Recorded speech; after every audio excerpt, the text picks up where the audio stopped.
नमस्कार दोस्तों। भगवान श्री हरि के 4 अवतार मत्स्य, कूर्म, वराह और वामन अवतार के बाद उन्होंने अपना 5वां अवतार एक बौने ब्राह्मण के रूप में लिया, जिसे वामन अवतार के नाम से जाना जाता है।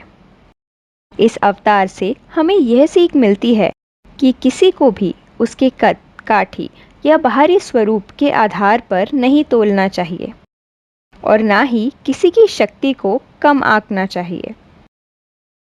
तो आइए जानते हैं आखिर क्यों भगवान विष्णु ने धारण किया वामन अवतार। एक समय की बात है, युद्ध में इंद्र से हारकर दैत्यराज बलि गुरु शुक्राचार्य की शरण में गए।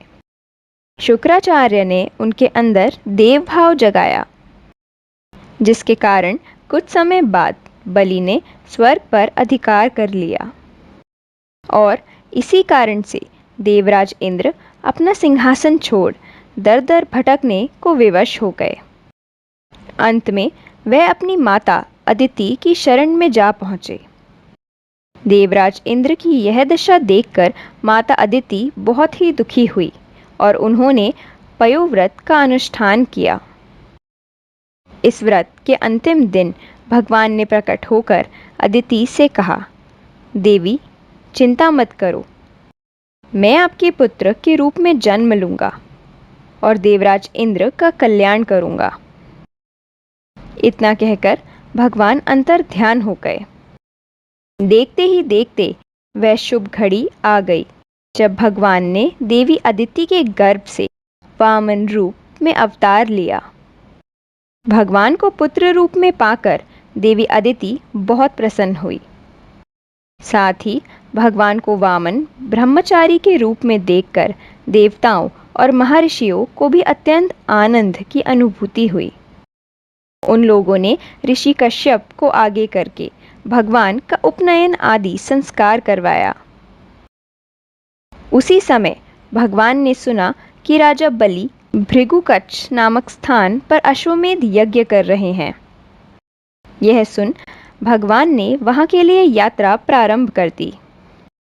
भगवान वामन ने कमर में मूंछ की मेखला और यज्ञोपवीत धारण किया हुआ था। उनके बगल में मृग चर्म और सिर पर जटा थी।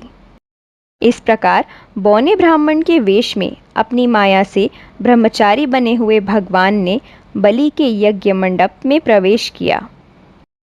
उन्हें देखकर राजा बलि का हृदय गदगद हो उठा। उन्होंने भगवान को एक उत्तम आसन दिया। इसके साथ ही राजा बलि ने नाना प्रकार से वामन देव की पूजा की। इसके पश्चात राजा बलि ने प्रभु से कुछ मांगने का अनुरोध किया। यह सुन वामन देव ने राजा बलि से 3 पग भूमि मांगी। उधर गुरु शुक्राचार्य प्रभु की यह लीला समझ रहे थे।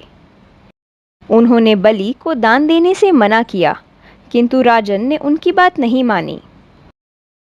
जैसे ही बलि ने संकल्प लेने के लिए जलपात्र उठाया, वैसे ही शुक्राचार्य अपने शिष्य का हित सोचकर पात्र में प्रवेश कर गए, जिसके कारण पात्र से बाहर जल गिरने का रास्ता रुक गया।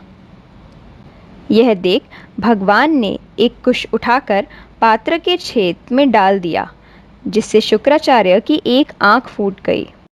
उधर संकल्प पूरा होते ही भगवान वामन ने राजा बलि से एक पग में पृथ्वी और दूसरे पग में स्वर्ग नाप लिया।